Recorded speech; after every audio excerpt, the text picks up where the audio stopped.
And welcome back to another week of the Lost Sheep podcast. My name is Cole Bissett, and I am joined here today by. Evan Aber. Hey, let's go. So, you know what that means. We are missing our curly headed fellow. I think I always start anytime Nazar is here by saying our curly headed fellow. I don't know why, but I'm pretty sure that's what I say every time. So, we're going to be missing his psychological aspect of this episode. But how are you, Mr. Abear? I watched the episode last week, and your hair was a spectacle, and it seems to have changed a little bit. So what are you Yeah. doing with it these days? Yeah, fresh trim. Yeah, fantastic. I guess kind of a fantastic 2 weeks. I feel like we filmed last week's episode really early in the week. So a really cool 2 weeks chugging along with work and things like that. And really just, just getting it done. Um Tuscaloosa summer is wonderful and beautiful and slow and everything that's designed to be. This next week is gonna be just craziness, man. I am in San Antonio, and then I'm in Louisiana for my sister's wedding, and then we're driving back here for some friends of ours' wedding in Tuscaloosa. So, gonna be a super super awesome week, but probably a little bit tiring, a little bit of running around, So, really looking forward to this next week. And honestly, I am looking forward a little bit to the quote we have today. Yeah, it's gonna be exciting. It's gonna be a lot of fun to break into. Excuse my absolutely atrocious video quality for the day, ladies and gentlemen. I'm not 100% sure why it is doing what it's doing, but I might just do Three this really, really pixels. quickly. Let's go to let's go here and let's go right here and just go to my computer camera so y'all can see me a lot easier and it's not gonna Oh glitch. Boom. boy, It yeah. won't glitch. It just doesn't look as Um. nice. That's okay. So yeah, how have you been? How's your week been? How It's is how is life going in the ham? it's good, man. I'm all over the place. I'm busy. Work has been pretty intense for me. My hours for the most part have been 5 a.m. to 3:30. Um and that's 5 a.m. in Birmingham. So that means I'm up at 3 a.m. So it's been weird. It's been really weird. But a lot of that actually will play into the quote for today and the reason why I chose it. But it's been good. Still leading music for St. Mark's for the summer. So if you're around St. Mark the Evangelist in Birmingham, I lead their 7 p.m. Mass. That is what I do. So I am occupied and busy preparing music for Mass. But it's been such a blessing. The summer has been truly incredible. Even though it's jam packed, there's just so much intentionality behind everything. And I feel like I haven't even gotten to talk to you as much this summer. So this is like probably our first conversation we've had in gosh, how long? I mean, I didn't do the podcast last week, and the week before that was Nazario, so at least 2 weeks. Yeah, it's been a minute, Yeah. So it but it has certainly been a while since we sat down on the podcast, which is something we talked about a little bit this summer. I think we're super stoked for next week's episode, or whenever we get that done. We're super stoked. So just excited to have an episode where we have all three people on. So we'll see. Yeah. yeah, and look forward, guys, to some guests this summer. We're gonna be minus a few of us throughout the summer. We're all over the place, so bear with us. This is a summer where we're kind of navigating how in the world we squeeze this in. So please be patient. We are gonna try our best to be there as much as we can, but if we aren't, then you get the shared dual experience of two people. But yeah, be patient. We've got some fun, exciting guests coming up throughout the weeks. Hopefully, some fun, exciting guests throughout the rest of the year if we can get some cool responses. But with that being said, we are going to move into our quote of the week. Ladies and gentlemen, the quote of the week. So I don't know if that worked the way it did for you, Evan, but that did not pop up on the big screen. Uh, but anyways, I'll go back here. Did you see our podcast intro on the screen? Sort of. Yeah, A I little did bit. too. But A little bit. I'm working with the stuff that Nazario normally does. So Nazario, this is what happens when you're not on an episode. It falls apart. Um, but anyways, I have been praying a lot with this quote for the last 3 or 4 weeks, and I wanted to do it at some point. I wanted to kind of present it. I was waiting until I was at a point where I was really convicted, so it would be a really interesting conversation.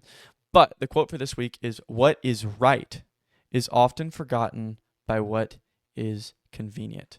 I'm going to say that one more time. What is right is often forgotten by what is convenient, and that's by Bodhi Thoen. Um, and so I'm gonna let you get the first take, and then I can go into it a little bit, and I'll kind of bounce off you. I'll let you kind of set the tone. I know you're excited. I'm excited. This is gonna be a fun one.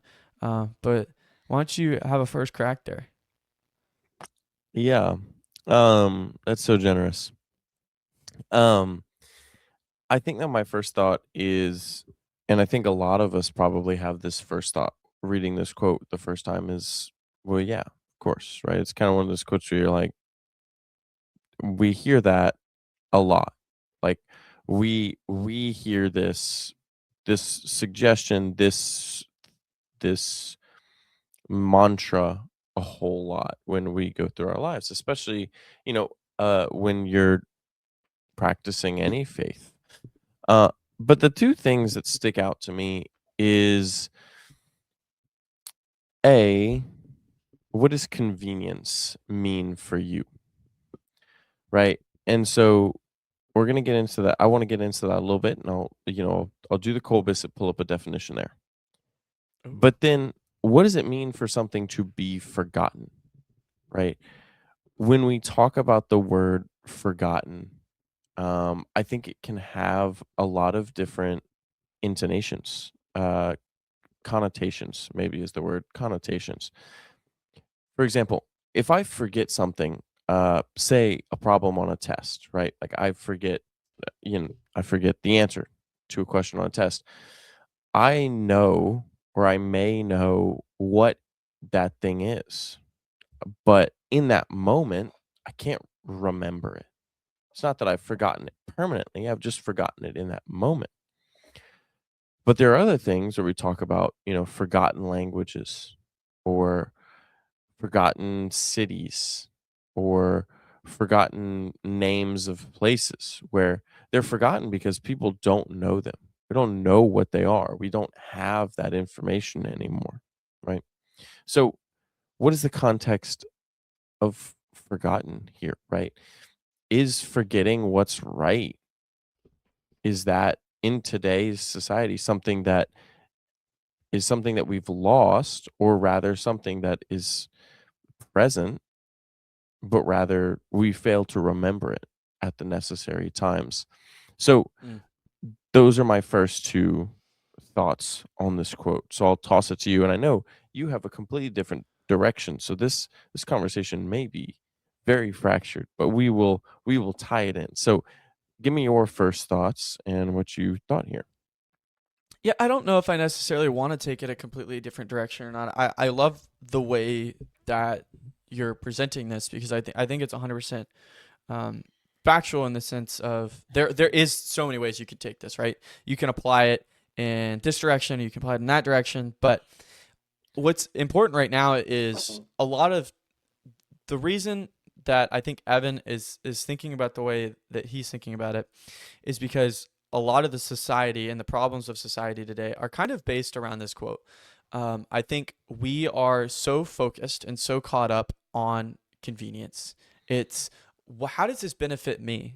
If this is so available to me that I'm going to do this. It's not what I actually need, it's what I want. Convenience is a fulfillment of a want. It's not always a fulfillment of a need. It can be, but it isn't always a fulfillment of a need. Now, I like where you went with forgotten, because I do think the context of that actually really does matter. Like, okay, what does it actually mean for something to be forgotten? And in this quote, I think because of the word convenience and the way it's used, for something to be forgotten is, say you go to, all right, for us at St. Francis in Tuscaloosa, we have the incredible ability to go to daily mass every single day. There is two, most of the time, there's two options per day. Um, there's an evening mass, there's a morning mass, and the evening mass is at Holy Spirit. There's morning at Holy Spirit at 6. There's the St. Francis one at 11 or 11:30. There's a ton of opportunities to go to daily mass, and we're on campus already, so we can go. But I think the convenience of that, is beautiful. It's incredible. It's not a bad thing in any way, shape, or form. It's actually very good. But if we allow the convenience to become something, a norm for us, if we allow us going to daily mass to become more of just like, oh, we're going to do this thing rather than why am I doing this thing, we forget what the actual point behind the decision that we're making is, because it's not, it doesn't become a decision anymore. It's just because something that you do, so you forget the actual reality of the decision. And so that's more of where my brain's at with it. I'm not sure if you're rolling the exact same way as me, but I think this also is really applies to what Pope Leo has been talking about and his last encyclical, Magnifica Humanitas, which I have not finished. I'm like through the introduction and halfway through the first chapter. It is hefty, ladies and gentlemen. So if you give that one a read, be prepared. It is a long read. You will probably be sitting down for several hours on end, and it is also very full of incredible content. So take some time to pray with it and actually walk through it step by step. But the whole point of Magnifica Humanitatis, and this is, or Humanitas, and this is what I've learned from my priest here at my local parish. He gave a homily on it, is that Pope Leo is calling us back into the mystery. He's calling us back into wonder. He's calling us back into awe. And so I think convenience, the convenience of AI in this particular instance, doesn't allow us to have that wonder. And so I think we forget that we're supposed to actively pursue that. And so we don't realize what's right because we're using the convenience of what's in front of us. So that's where my head's at with my first thoughts. I don't know where you're at with that. Yeah, I think so. I'll read the definition of convenient real fast because you nailed it right on Go the for head, it. right?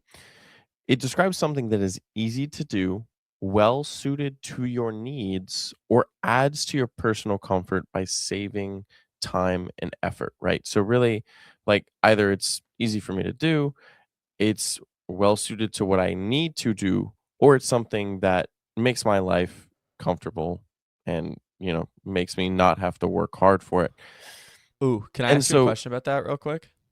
yeah, sure. Is prayer always, with that definition in mind, should prayer always be convenient? So, what I was about to say is when we look at convenience, right? When we talk about convenience and we look at something that's well suited to our needs and saves us time and effort, right? Mm-hmm. In reference to faith, the convenient thing is always going to be the right thing. And here's simply why. If convenience is that thing that saves us time and effort, then anything that is actively pursuing God in order to achieve heaven is automatically going to be more convenient than anything that is not actively pursuing God and heaven, right? Naturally, by pursuing something other than God, you are not saving yourself time and you are certainly not saving yourself effort. Now, the second point, your needs. What is our need, right? What do we need as humans? What is our purpose? What is our main desire is to live in relationship with God in heaven. It's why we're created. We're created for relationship. We're created for love, right? And so that's our main need. Again, if convenience is something that is an action towards the pursuit of your needs, all things that leads you closer to God, to Christ, is then a convenience for me. Mm. Now, where we begin to fracture as humans, where we begin to have an issue with with faith as a convenient thing for us to do, is the first part, right? Describe something that is easy to do. And as a necessity, faith is not easy to do. And I think this kind of tags into free will a little bit. We'll talk, I'm going to talk about your little point about, you know, um, I'm going to butcher the name. Hold on, let me pull it up again. Magnifica Humanitas and AI and all that. But if faith was easy to do, if it was the thing that was just, you know, the blank mind choice every single time, right? We would be little robots, right? If we never had a thought about that, then choosing Christ would not be an accomplishment. It would not be anything to celebrate, right? Mm-hmm. Whereas people who train themselves to choose Christ in all things, people who choose to do God's will at every decision, at every checkpoint, are those that are great saints to us, right? We talk about Paul. We talk about people who got sent on great missions. We talk about Mother Teresa. We talk about Maximilian Kolbe. We talk about uh, Pope John Paul II and his famous forgiveness story of the man who shot him, right? These things that go against our human nature to do, to be sent out on mission, to die to ourselves, to die physical deaths, to die personal ego deaths in order to live out God's calling for us, are those things that we celebrate because it's no longer a convenient faith when we get in that realm. No longer is it easy for us to do. Rather, it becomes something that is very hard. It becomes something that is contrary to what our first primal instinct is. And that's, hey, me, right? What are my needs? What are my desires? What do I want? Right. And so getting past that, getting into that second, third, fourth level of thinking, what is God calling me to do? Not what is Evan calling me to do, but what is God calling me to do? Right. Mm. And to your point, right, we talk about Magnifica Humanitas, and a big part of that is the human dignity argument, right? Mm-hmm. Which is for Catholics is not an argument, right? All humans have innate, natural, moral dignity, right? By virtue of being human, by virtue of being a living person. And so when we look at those decisions, what makes us better than anyone else?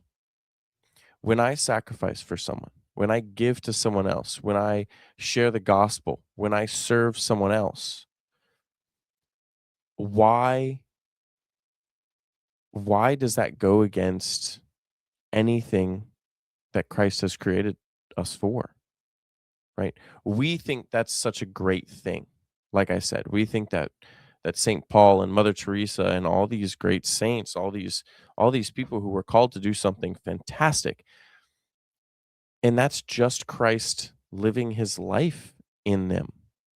If I'm the same as every person, then I ought to give my life for them, right? I have no more or less worth than any other person. And then pulling kind of another, thing from this encyclical is, if we ought to all have that same worth, if we all have that beautiful human dignity, then why should our common goal not be heavenly attainment through the resources that we have on earth, right? Why should we not be charitous, be endlessly charitous, be endlessly good to one another towards that attainment?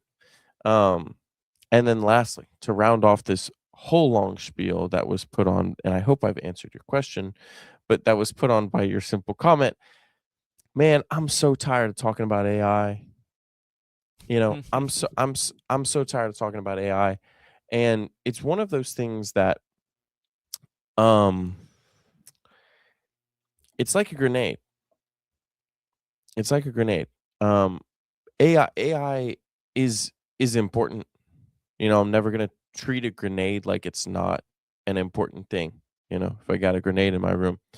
But at the same time, I know that it can't do anything. It can't hurt me unless I'm using the grenade. It's the same thing with AI. AI, all these AI this, AI that, AI, the ethicality, the morality of it, the usage of it, the safety of it, the whatever of it. Cool. You don't feel safe, don't use it. You don't want to use it, don't use it. You don't think it's a good ethical decision, say something to someone, but at the end of the day, and this is going to sound harsh, at the end of the day, unless you're going to go, talk to Elon about tearing down the data centers, it's here. The good point I'll put on it, as I'm currently staring at magisterium.ai on my other screen here, is AI is massively helpful for information sources, right? We're so limited. We're so limited. And like you said, um, most church documents are hefty. And most of us, unless we're the JP Solihubs of the world and the, um, you know, the I'm sure priests and religious orders and things like that read these in depth, right? Read these and discuss these in depth. But unless we're the armchair mystics of the world, the Matt Frads of the world, most of us are not sitting down on a Tuesday afternoon and digesting a whole encyclical in one go, right? And that's where AI makes its bucks, right? I sit down, I can say, hey, I'm gonna read this document, but I also would love a summary of this document because despite my good intention to read this 200-page tome, I am but a human. I am but a human, and it is a hard task to do. So, prompted by that and me doing a lot of talking, take it away. What do you think of all that? I know that was a lot. I'm sorry, that was like a 10-minute, 9-minute soliloquy. So, take it away. No, I love that you went into that. There's some moments on the podcast, and I'll tell Evan and Azaria this, where like I kind of will just sit back and actually will just get so focused and locked in on what they're saying, and that was one of those moments. I was like, no, he's low key. Oh, Um, hold on. so Go back. Go so back thank from you he's for low that key. spiel. I appreciate it. Can you hear me? Okay, I said he's low key kind of spitting. Okay. Did you hear that? You cut out. Yeah. You're good now. You're good now. Oh, he's back. He's gone again. No. No, hold Hello? on. Hold on. Yep, I can hear you. Can you hear me? Yep, you're back. Oh, you're gone again. You're back. There we go. All right. I think you're good now. All right. And okay, good. Um anyways, I was like he's low key kind of spitting, so I got locked in on that. But I want to go back and talk about your point on convenience. Um I think the definition of convenience changes on what you're talking about. Um there's the human perception of convenience, which is the convenience of our wants. It's like, okay, how is this convenient to me? How is it accessible? Whatever. But what you were saying, and I like that you emphasize this point, is the convenience of needs, right? Our need, we talk about higher order all the time. Food, we have to eat, right? That's a need. We don't eat, then we need to eat. So like, there's a convenience of a need. The convenience of prayer is always convenient, like you said. I love that you said that. Prayer is always a convenient thing. It is always nourishing to our soul. Is it always easy? No. But that's where the human perception of convenience changes. It is convenient to us because it serves us. Prayer is there to serve us so we can serve the Lord. That is how it works. And so it's an incredible harmonious thing when you think about it, is our relationship through prayer that we are able to have with God. So it always is a convenient thing. Now, one thing I want to say that I want to quote, this is from JP2 and a speech that he made at one point where he was actually quoting John Henry Newman. But the role and measure of duty is not utility nor expedience. I'm going to repeat that one more time. The role and measure of duty is not utility nor expedience. Prayer serves the same purpose no matter how long it is, how short it is. You are building in your relationship with God. You pray the rosary. I understand it's longer. It still serves you just as much. It is still just as much of a need, you know? And that's important to recognize, because when you forget that, when you forget that prayer requires sacrifice, you know, it's just because it's not convenient to your wants, just because it requires sacrifice, it is very, very, very much convenient to your needs. And so it's something that you should focus on. This is why I wanted to do this quote, is because a lot of my prayer life over the last 3 weeks was, oh my gosh, I'm about to enter into summer. My prayer life is going to be crazy because my work schedule is off the rockers. And how in the world do I get in daily mass? How do I get in a holy hour? How do I get in, all of these sorts of things that I want to do with my prayer life? And I've learned how to just surrender my wants, right? After work, I want to go home. I want to lay on the couch. I want to just sit around and talk to friends. I want to do whatever. But what do I actually need? And when my perception changed on that, prayer became so much more intentional. It became so much more fruitful. I've noticed in my morning rides in the morning, I gave up listening to just regular music on the way in. And so in my morning, I'll listen to a daily rosary and I'll go through the daily mass readings for the day. And those are my first 30 minutes of my drive. It's like an hour drive. And then the 30 minutes after that, I listen to Christian music. And so my whole hour, my first hour of my morning is spent with God. And it's become such a really big point of intention for me. My prayer has become so intentional. And so I'm saying this to encourage you guys to do the same, right? It's so easy to say, oh, I'm just really busy right now. I don't know how I can make time for God. Well, make time for God. There is time. There is time, whether it requires you to wake up earlier, to, maybe cancel an event you had planned with your friends. Make that time. He is more important than all of those things. He really is when it comes down to that. And then back to your point on AI and human dignity, like you said, it's one of those things where it's like, whatever role you want it to play in your life, it's probably going to play that role. If you want it to be another human for you, it's going to try to be another human for you. And that's what Pope Leo emphasizes, is we need to preserve the dignity of humanity. So don't let it become another human for you. It lowers, and I was talking to a friend about this recently, it lowers our ability to think critically. Like Evan and I right now are having this incredible conversation about AI. We're learning to think critically about this thing. And what that does is it allows for a shared development of knowledge between humans, and we are both having this on the same level because we're human. And a lot of times what's going to happen is the more people rely on AI to tell you exactly what the human way of thinking for this or whatever, then the less people rely on each other, the less people will have conversations, the less people will learn to think critically. And so what I think you're going to see is a massive fall off on human conversation, which is extremely important. We're called and designed for relationship. We're designed for relationship with the Father, Son, and the Holy Spirit in our Trinitarian relationship, and we're designed in a relationship with each other.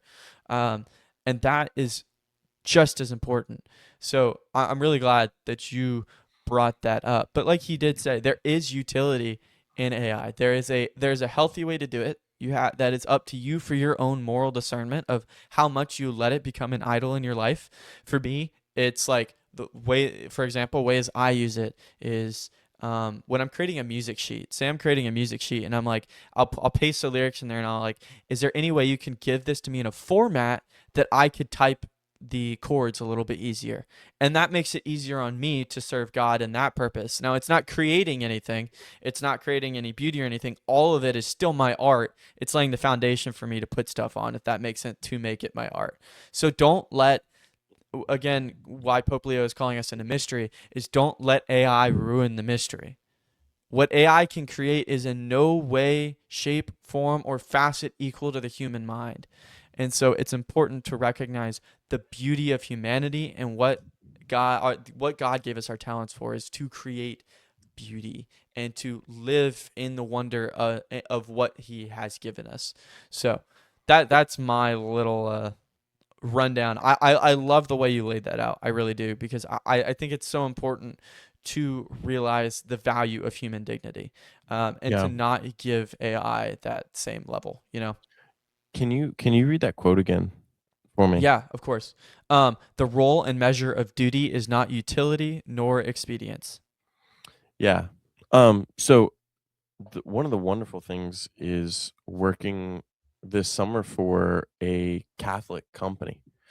It was super cool. So I'll give you just like this is a cool insight story. So we have our consultant a weekly internal call. It's our team is 78 people or something. And so on Friday mornings we have this call, and it begins each team call begins with a reflection, which can be it's like a 5-minute thing. It can be a quote, it can be a book passage that somebody's been reading, it can be a piece of art, it can be just something to kind of center the meeting before we start the business.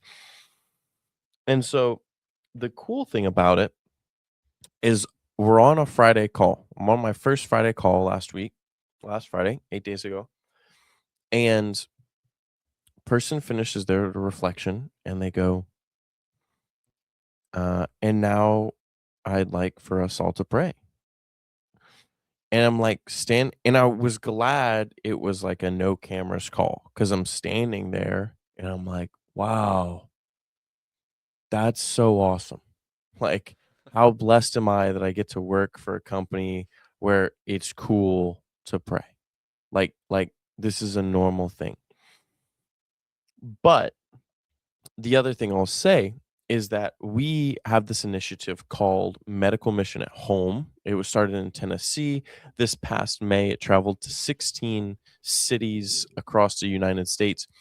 And the premise of Medical Mission at Home is Ascension goes out into the community and does free medical work. So people come to these sites, and there's doctors, there's nurses, there's this whole wide range. There's food, for people with food insecurity issues, all these things, clothes, shoes, uh, hygiene equipment, like all this stuff. Medical Mission at Home. And one of the things I kept hearing as people talk about this, and I'm kind of sad that I wasn't able to take part in one of these, but one of the things I kept hearing was it doesn't matter how many people we served, as long as each person knew their worth and that we were serving them. And I was sitting there, I was like, how profound is that? Because we get drawn into this data driven desire to know, like, oh, well, how many people did we reach? Like, how many people did we help? And yeah, sure, they're a business, they have those numbers, right? But hearing the stories of, yeah, I spent 4 hours with a single mother and her 3 kids as she took her kids to the doctor for a primary care checkup for the first time in 6 years. And I sat with her kids as her the mother got a checkup herself for the first time in 15 years, right? And all these stories of being intentional about the dignity of another person, being intentional about their needs, right? And their desires. And this is, when we come back to my point before about, talking about why we think these saints are so great. And it was because it was never a my needs situation. Call me Noah Khan, it was always a your needs situation. It's never how does this benefit me, but how does this benefit you? Right. And so it was just one of those things where I was like, wow, like, yes, this is a massive corporation. Yes, like, you know, whatever. I'm sure there's flaws. I'm sure that we can do this better, and I'm sure that it will be done better. all that stuff. But also to hear that the important thing was that each person was treated with dignity, each person knew that they were loved, and each person was served was just, ugh, like that is the perfect embodiment of this call, that Pope Leo is calling us to do, to serve one another with that dignity, to recognize that dignity, and then to use the resources that are available to us so that we can approach that common goal of heaven and of, fulfillment. Yeah, and to add on to that, we're called to, get our soul to heaven. That's like our job. But and so part of that is included in serving others. But when you look at it from the bigger picture, it's like, okay, how do I get myself to heaven while also still serving others? I think it can be summed up generic, like genuinely just to 3 words, which is serve the Lord. Every single action you should do should be with that thought in mind first. Is how is this serving the Lord? How is this going to benefit God? How is this going to show my care and love for him? How am I going to lead others to him through this? And you'll find that a lot of times, particularly in your instance, right? That is the best way to serve the Lord is to sacrifice yourself. It's a sacrifice of yourself and your time and your care and your love by giving those things to another. You are allowing God to pour into you to pour out. And so when you look at everything from that perspective first, it becomes more of like a what's the word, third person type of experience. Is like, okay, you're looking at yourself through the eyes of God. What would God want me to do? It's like, how is he, referring to me, how is he going to grow closer to me? So when you think about yourself from the view of God, it really does it does change your perspective a lot, and I think you'll find that a lot more of your actions in your day can be more intentional and they can be of service. So with that, relating to the quote there at the end of the day, is convenience is in itself, it's a word of, like, in the human perception of it, it's service of wants, it's not service of needs. So coming back to that to wrap things up on our quote here as we transition into our practical prayer practice, is we need to remember that the true and proper definition of convenience, thinking about it from the Lord's perspective, is this need is convenient to me. God wants this for me, so this is convenient. How do I serve the Lord?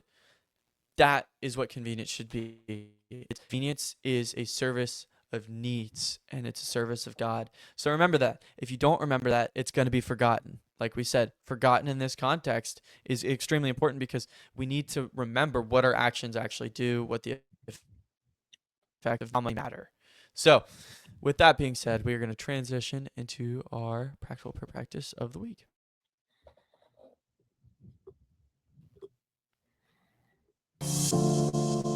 Ladies and gentlemen, the Shepherd of the Week. So I lied. We're going to do the shepherd of the week first. Evan, take it away. All right. So the shepherd of the week and the practical prayer practice are pretty tightly correlated. So as some of you may know, it is wedding season. It is officially wedding season. I am 35 days out from mine. As I mentioned at the end of this week, my sister is, I'm sorry, at the end of next week, my sister is getting married. And then obviously the future Sala Hubs also getting married on Friday. If you listen and you know them, wish them a very happy wedding. But what I wanted to say was, our shepherds of the week are going to be, and this is kind of unfair because I'm putting myself a little bit, but all those future husbands, man, all those future husbands. I mean, in the next 35 days, at least, I'm gonna, know 3 people who were future husbands who were now present husbands. That makes sense. I think that makes sense. Yeah, that makes sense. Yeah, so, just prayers for them to lead well, right? To lead like men of Christ, especially for me, right? I mean, for everybody. I said that like I'm not expecting to lead well, but especially for me because I'm here. But yeah, shepherds are called to do good work. But shepherds are also called to be with other shepherds. I think that the thing we always forget is that rarely did a shepherd get sent out alone. Um, in You're gonna have to correct me, Luke 2, when the angels come to the shepherds in the field. I think Hold you're on while right. we check this. While the angels come to the shepherds in the field, there's not one shepherd. There's not one shepherd. That's because shepherds didn't do their job alone. And so, for those people called to be shepherds, the job is not done alone, but it is also something that, yes, it is a higher calling.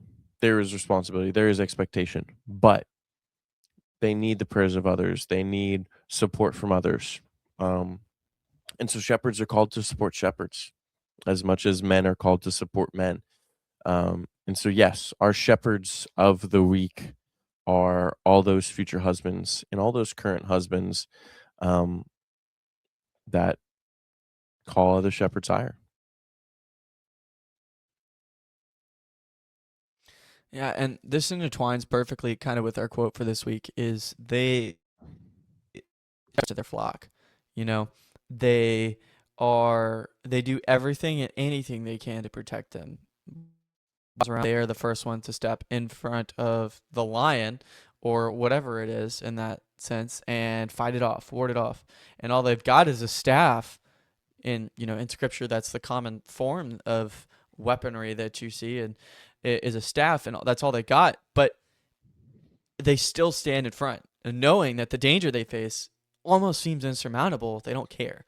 And so there's a ton of different things that go into protecting your flock, whether it's building a fence, whether it's herding them into a certain area, it's feeding them, it's giving them water, it's giving them drink, it's giving them food. All of these things are part of the duties that you take on as a shepherd. And like you said, this isn't something that you do alone. And it's not something that's convenient either, right? Animals are needy. Like, they're extremely needy to care for. They want things all the time. They get moody, whatever, and some of these times your sheep kicks you in the leg and you got a broken leg, you still get up there and you still you got a lot of weird instances with animals, you know what I'm saying?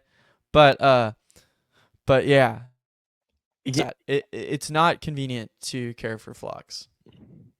So before we move on, I just want to say that metaphor is going to be a lot funnier because you were cutting out like a little bit while you were saying it.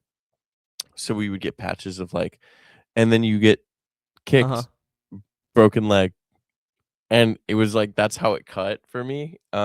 So we'll see how that audio translates. But without further ado, we'll move into our practical prayer practice of the week.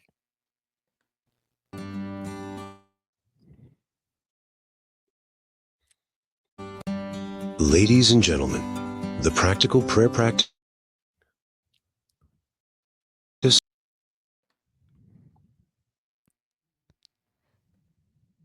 Am I back? Okay. Yeah. All right. So again, this is what happens when we have no Nazario. So practical prayer practice kind of ties in with the shepherd of the week, but I'll give a big shout out to my sister and her future husband, very soon to be future husband, for this one. Bring back praying novenas for people and for specific purposes and for specific events. So they're having us pray a novena for their wedding. They've invited all of the people that have been invited to pray a novena. It's obviously like a very simple novena. I think it's harder to ask people to pray like a full Marian, like a rosary each day novena. Super based, but pretty inaccessible, I think, for the average person. But yeah, like just praying a novena, a simple novena for something big that's coming up. Maybe it's a test. Maybe it's the first day of a job. Maybe it's uh, a family conversation, right? Or a family event. Maybe it is a wedding. Maybe it's your own wedding. Um, you know, but choose a day and pray a novena starting, of course, 9 days before that event. And be intentional about it. Remember why you're doing it. Remember what you're doing it for, and keep that intentionality throughout that 9 days. Yeah, and again, ties back into the quote. Don't let convenience. Don't pick something easy. Um, find a novena that actually is going to push you a little bit. Because the best way to be intentional is to be sacrificial. And remember that convenience sometimes, if it's convenience sometimes can ruin your diligence. So don't let convenience ruin your diligence. Let it convenience be sacrificial and intentional in this instance for the novena, and you'll find that it becomes a lot more rewarding. It's the same reason Lent is so beneficial for us as Catholics, is because you're called to choose something that actually is going to be hard. That way at the end it's something that's rewarding, it's something that's nourishing. It allows you to enter into the spirit of Lent more. But with that being said, let's go to our final little thoughts here. Evan, do you have anything? I've kind of hit every topic that I want to hit. As far as this quote goes, I had a lot of fun with this one. This is a really interesting conversation. But what about you? Got anything? Um, Sorry, not really any final thoughts. I think that if I did have to leave anybody with anything, um, it would be that um, yeah, the World Cup starts this week. Um, and it's a great time, especially if you live in a big city, to go out and do some cool things that you may never get to see again in your life. I know soccer's not really American sport, but it's a really cool opportunity for America as a country. But it's also a good opportunity to see our international brothers and sisters with that dignity. There's unfortunately been um, a lot of hardship with that, and so I think it's a good opportunity if you live in a big city, if you live in a place where there's going to be games, there's going to be international travelers, to be a help, to be a light for Christ. And so yeah, um, you know, I would leave with that. I understand that's kind of cheesy, but that would be what I what I leave here with.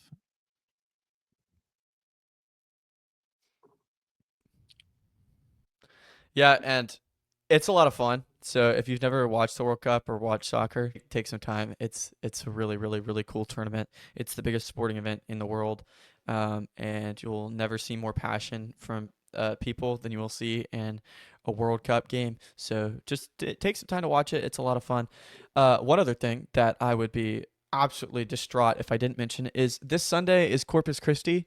It's when it's celebrated in the Catholic Church. So remember the true presence. Remember what the body of Christ actually means during Mass. I know this won't get posted till Sunday. So if you're listening to this on Sunday and you didn't know that it was Corpus Christi after Corpus Christi Mass, then you didn't pay attention during Corpus Christi Mass. And now's your chance to go back and read the readings and learn what the intentionality behind that is. We're singing I Am the Bread of Life for communion this week, which is going to be so based. I'm so excited because that song is just incredible. But just remember how important the true presence actually is, and that it's the whole reason we even go to Mass to begin with, is to celebrate in the remembrance and the true presence of Jesus in the body, blood, soul, and divinity in the Eucharist. It's a really, really cool event. Did you know that there is a sequence for it? And I didn't even know this, but there is a singing sequence for Corpus Christi. Yeah, Hmm. well, I did not, and I have to sing that on Sunday. So I have to learn that. But Yep. but yeah, so please take some time to pray with the readings for Corpus Christi. With that being said, I'm going to conclude. Go to our Instagram, check out our merch. We have t-shirts on there, all sorts of different colors, wristbands. I don't have mine on. I thought I did. I gave it to somebody today or yesterday. We have wristbands. We will give them to you for free. Wristbands are free. Remember that. You can subscribe to us on YouTube. You can find us on Apple Podcasts, Spotify, wherever you get your podcasts. We are likely on there, probably on there. But yeah, so please take some time to do that. Like and comment on this video. We always love to hear stories from people. So maybe if there's a particular practical prayer practice that you connected with and actually used throughout that week, take some time to share that with us. We'd love to hear how our practical prayer practices are doing, because we want to make them as easy and accessible for you guys. So but yeah, with that being said, we are the Lost Sheep Podcast. This is episode number 91. Thank you so much for listening, and God bless.